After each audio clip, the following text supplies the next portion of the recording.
On September 27, 2025, the world said farewell to a man who had touched millions of lives. President Russell M. Nelson, the 17th president of the Church of Jesus Christ of Latter-day Saints, passed away peacefully at the age of 101.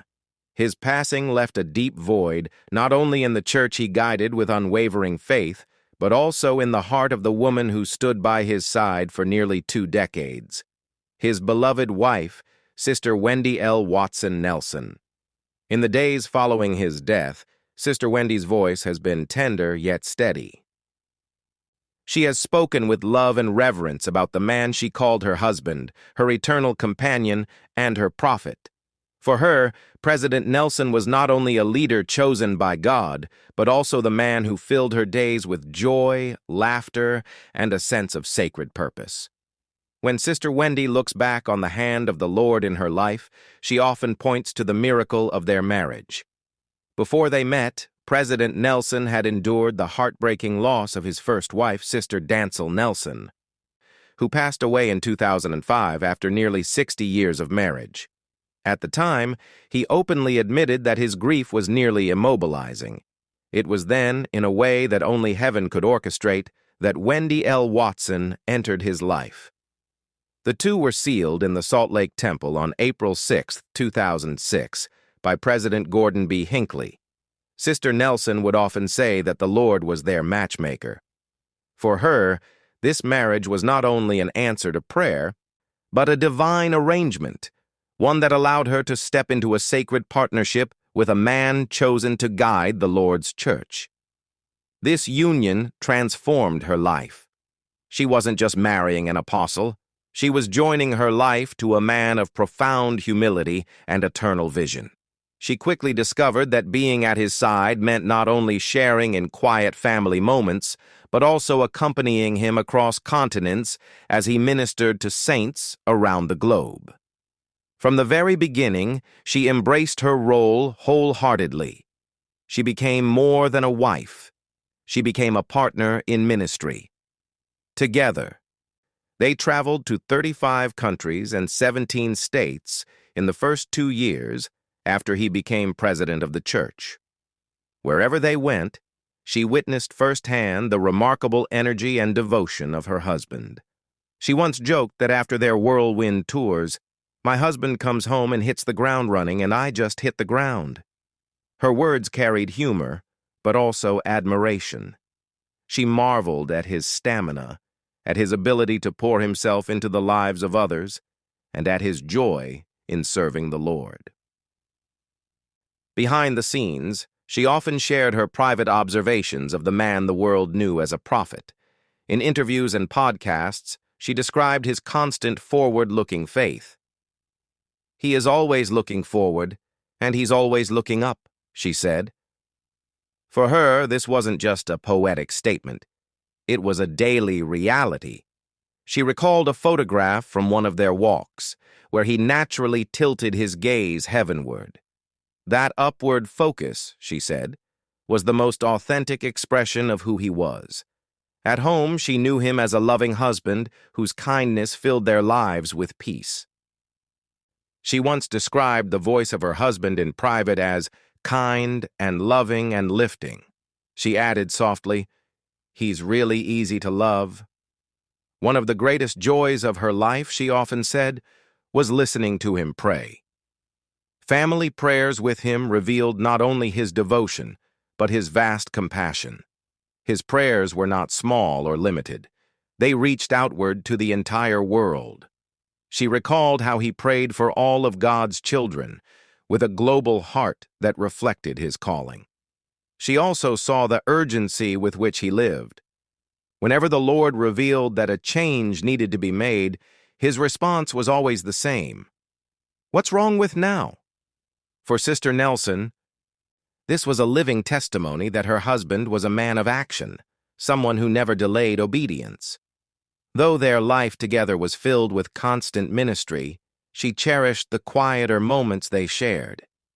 During the COVID-19 pandemic, when the world slowed down, the couple found rare time to simply be together. They played Scrabble, worked on puzzles, and enjoyed conversations that strengthened their eternal bond. These moments, she later reflected, were a gift. For years, their lives had been fast-paced, with global tours, temple dedications, and countless meetings. But in those quiet months, she discovered anew the joy of companionship, the delight of laughter over a game, the peace of working side by side, and the warmth of knowing that even prophets enjoy the simplest of blessings. Perhaps one of the most sacred roles she fulfilled was that of a witness. As the wife of the prophet, she had the privilege of observing his prophetic ministry up close. She testified on many occasions that revelation came to her husband, not just during the day, but often at night. She described how, in the quiet hours, he would receive instruction from the Lord, especially in preparation for General Conference. After he became president of the church in 2018, she noticed that the revelation came with even greater intensity.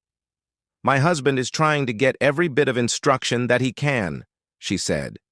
To her, this was living proof that his calling was real and divinely directed. She also described him as a bridge builder. He was a man who could connect with both world leaders and grieving individuals with equal sincerity. Whether he was addressing kings, presidents, or a small congregation, he carried the same spirit of love. She recalled how he ministered in the Pacific after natural disasters, comforting those who had lost homes and loved ones. She remembered his joy in singing with children, his compassion for families in grief, and his insistence that every single soul mattered to the Lord. This vision of inclusivity and love left a deep impression on her. She often expressed gratitude that she could watch, firsthand, how her husband ministered not just to the many, but to the one. For her, their marriage was never just about this life. She understood from the beginning that their bond was eternal. This perspective gave her strength during his demanding years of service. It also gives her strength now, as she faces life without his physical presence. She has spoken of him not in past tense, but with the confidence of eternal continuation. For her, their love story is not ending. It is simply entering another chapter. Their sealing in the temple was more than a ceremony. It was a promise that death could not truly separate them. When President Nelson passed away at 101 years old, Sister Wendy Nelson stood once again at a sacred crossroads. She had walked beside him as a wife, as a partner in ministry, and as a witness of his calling. Now she walks forward with memories, testimonies, and an unshakable faith that they will be reunited. For her, the loss is personal, profound, and tender. Yet, as she has expressed, there is also peace. She knows the man she loved lived his life in full devotion to the Lord. She knows that his work continues beyond the veil, and she knows that the covenant they share will bring them together again. In remembering her beloved husband, she has reminded the world that love and discipleship are inseparable. She has helped us see the man not only as a leader, but as a husband, a father, and a companion. She remembers his laughter, his eagerness to play games, his thoughtful prayers, his quick response to revelation, and his constant upward gaze. She remembers the tender moments of marriage, the sacred moments of ministry, and the eternal promises that anchor their love. Through her words, we see not only the greatness of Russell M. Nelson, but also the depth of his humanity. We see a man who loved his wife, who cherished his family, and who gave everything to the Lord.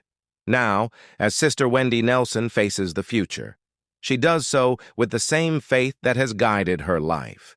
She moves forward, not alone, but with the assurance that her beloved husband is near in spirit. She carries his teachings, his example, and his love in her heart. For her, this is not a final farewell, but a sacred pause before an eternal reunion. The story of their life together was a story of devotion, of service, and of eternal love. And even now, that story continues.